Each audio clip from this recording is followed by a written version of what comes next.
भाजप महायुतीच्या विरोधात जे उमेदवार आहेत तो कचरा आम्ही साफ करून येणाऱ्या निवडणुकीत नक्कीच विजय मिळवू। विजय आपलाच असून 3 डिसेंबरला सर्वांनी विजयाची दिवाळी साजरी करू असा विश्वास आमदार महेश पालदी यांनी उरणमध्ये प्रभाग क्रमांक 5, 6 आणि 7 उमेदवारांच्या प्रचारार्थ आयोजित केलेल्या सभेत केला। उरण नगर परिषद सार्वत्रिक निवडणूक 2025च्या अनुषंगाने प्रभाग क्रमांक 5च्या उमेदवार हिदा हमीद सरदार, जसीम गॅस, प्रभाग क्रमांक 6चे उमेदवार स्नेहल कासारे पाटील, रीना निलेश पाटील, प्रभाग क्रमांक 7चे उमेदवार शाहिस्ता इब्राहिम कादरी, रवी यशवंत भोईर यांच्या प्रचारार्थ उरण कोटनाका बुरुडाळी येथे प्रचार सभेचे आयोजन करण्यात आले होते।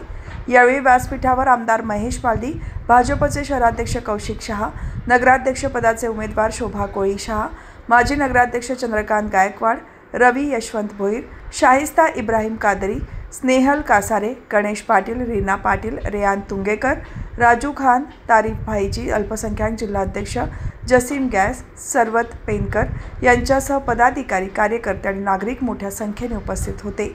या सभेला प्रभाग क्रमांक 6 आणि 7 मधील नागरिक, ग्रामस्थ, भाजप महायुतीचे पदाधिकारी, कार्यकर्ते मोठ्या संख्येने उपस्थित होते। या प्रचार सभेत आमदार महेश पालदी यांनी नगरसेवक पदाचे उमेदवार रविशेठ भोईर यांचे विशेष कौतुक केले। महिला आरक्षणामुळे नगराध्यक्षपदाऐवजी त्यांना प्रभाग क्रमांक 7B मधून नगरसेवक पदाचा अर्ज भरावा लागला, पण ते आमदारकीचे मटेरियल आहेत। कोणाला हॉस्पिटलची गरज असो वा पोलीस स्टेशनची किंवा कोणत्याही अडीअडचणीत धावून जाणारे नेतृत्व म्हणून रविशेठ भोईर सर्व परिचित आहेत। निवडणूक हे फक्त नगर परिषदेत प्रतिनिधी पाठवण्याचे माध्यम असून नगरसेवक बनणे ही समाजसेवेची संधी आहे, हे मानणारी ही टीम आहे। म्हणूनच आपण सर्व उभे राहिलेले भाजप महायुतीच्या सर्व उमेदवारांचा प्रचार करायचा आहे। अनेक कामे आम्ही केली आहेत, त्यामुळे या कामाच्या जोरावर जनता आम्हाला परत निवडून देईल असा विश्वास व्यक्त करत विरोधकांचा खरपूस समाचार घेतला। फेसबुक, सोशल मीडियावर कचऱ्याचे फोटो टाकून, इतर फोटो व्हिडिओ टाकून काहीही होत नाही। त्यासाठी विकास कामे करावी लागतात, निधी आणावा लागतो, जे विरोधकांना करणे अशक्य आहे अशी टीका केली। मित्रांनो, आज ही नगरपालिकेची निवडणूक आहे।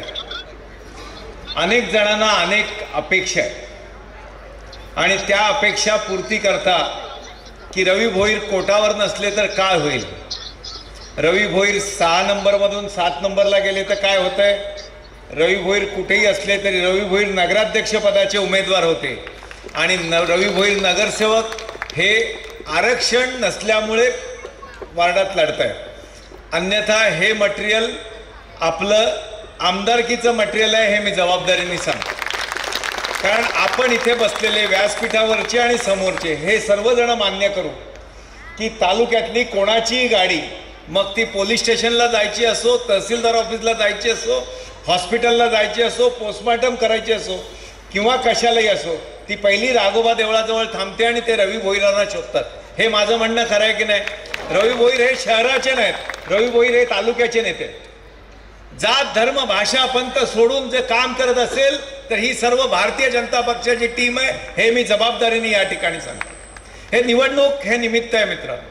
निवडणूक ही तुमचा प्रतिनिधी नगरपालिकेमध्ये पाठवण्याचं ठिकाण आहे आणि नगरपालिकेचे नगरसेवक जे बनणार आहेत, जे बनले ते फक्त शोभेचं कारण नसून, सत्कार स्वीकारण्याचं नसून, ही समाजसेवेची आलेली संधी आहे, हे मानणारे हे सर्व उमेदवार आहे। म्हणून यांच्याकरता आपण प्रचार करायचा। मला फक्त सत्कार घ्यायचा आहे, मी नगरसेवक आहे म्हणून काय नाही। हे नगरपालिका हे काय कोणाच्या आजपर्यंत कोणाच्या उत्पन्नाचं साधन नव्हतं आणि पुढे नसणार आहे।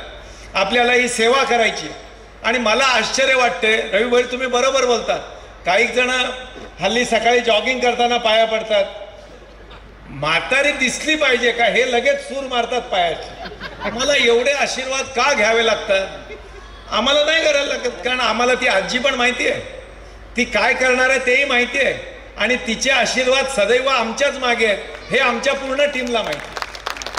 कारण आज फक्त निवडणुकीला उभा राहिलाय म्हणून रवी भोईर लोकांच्या दारात जातोय असं नाही। रवी भोईरांची हयात त्या लोकांच्या घरामध्ये सेवा करण्यात गेली आहे म्हणून रवी भोईरांचा अधिकार आहे आणि या सर्व टीमचा आहे। स्नेहलची दुसरी टर्म आहे, या सर्व आता निलेश पाटलांची आमचे मिसेस आहे। निलेश ही दिवसभर कामच करणारा कार्यकर्ता आहे, त्याच्यामुळे सर्व काम करणाऱ्यांची टीम आहे। इथे कुठली स्पर्धा नव्हती, काय नव्हती। रवीला 7 नंबर प्रभाग देताना जरा विचार करत होतो की कसं आहे मित्रांनो, काही झालं तर आज रवी हरणं हे महेश बालदी हरल्यासारखं आहे, नगरपालिका हरल्यासारखं, हे मानणारे आपण होतो. पण आज आपण चॅलेंजने सांगतो की काय कुठे अडचण नाही, कोणी दुसरे जवळ नाहीत, काळजी करू नका, त्यांना जे करायचंय ते करू द्या. आज फॉर्म भरल्यापासून आमदार महेश शेठ बालदी यांनी सांगितलं, मला जी जबाबदारी दिली प्रभाग 7ची, माझा प्रभाग होता 6, तिथे पडला लेडीज आरक्षण. आमदार साहेब बोलते, रवी बोलते तिथं फक्त राहण्याची ताकद असेल तर बोलते रवी भोईरांचीच. आमदार साहेबांनी मला घोषित केलं, मी फॉर्म भरले. माझी नगराध्यक्ष आहे चंद्रकांत गायकवाड, पहिला त्यांना मी फोन केला, भाई बरं 6 नंबरचा प्रभाग हा लेडीज आरक्षण पडल्यामुळं मी 7 नंबरमध्ये येतो. चंद्रकांत भाईने सांगितला, तुम्ही फॉर्म भरा 7मधून शेवटपर्यंत तुमच्यासोबत राहून विजयापर्यंत नेण्याचं काम करीन आणि तुम्हाला निवडून आणीन, असे त्यांनी मला आश्वासन दिलं. आम्ही का मतं मागतो हे तुम्हाला मी सांगतो. आम्ही कामाच्या जोरावर मतं मागतो. आता तुम्हाला सांगतो, उरण नगरपालिकेमध्ये महेश शेठ आमदार नव्हते तेव्हा 100 कोटी आणण्याचं काम केलं असेल तर आमदार महेश बालदी साहेबांनी.